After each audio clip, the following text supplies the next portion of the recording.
Le Mozambique, pays de cocaïne pour les amateurs de crevettes, est aussi surnommé le Qatar africain. La découverte de gisements de gaz en fait l'un des pays les plus prometteurs du continent. Des multinationales comptent y investir plus de 50 milliards de dollars. Et ceux qui profiteront le plus de cette manne, ce sont les avocats comme Isalcio, car toutes les transactions passent par un juriste local. Les Mozambicains ne manqueront aucune opportunité.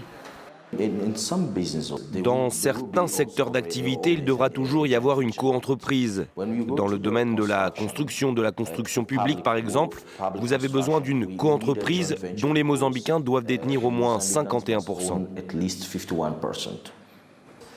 Le secteur de la construction d'ailleurs explose, avec des bâtiments au coût exorbitant, une corruption endémique, autant de thèmes abordés dans la campagne électorale. Le président sortant est en lice avec 3 autres candidats. Les sondages préélectoraux sont interdits. Je serais fou si je vous disais que tel ou tel parti va gagner, car je n'ai aucune information. Les autorités ont fait campagne sur les nouvelles infrastructures, comme ce pont construit par une entreprise chinoise. Le plus long pont suspendu d'Afrique, mais que peu utilisent car il est payant. Là, on a des structures et une architecture coloniale classique. Maputo est en train de grandir. Il y a 2 parties, l'une organisée, l'autre désorganisée. Il y a 2 Maputo.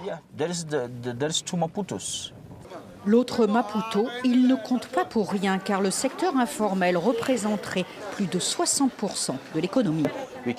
On le constate ici, la plupart de la population vit dans le monde rural. Ici aussi, les élections sont importantes. Moi, je voudrais que le futur président refasse le sol du marché. Regardez où on travaille. Oui, je crois que ce scrutin peut changer notre vie. J'y crois. Isalcio aussi croit en un avenir meilleur. Il fera d'ailleurs partie des milliers d'observateurs locaux de ce scrutin.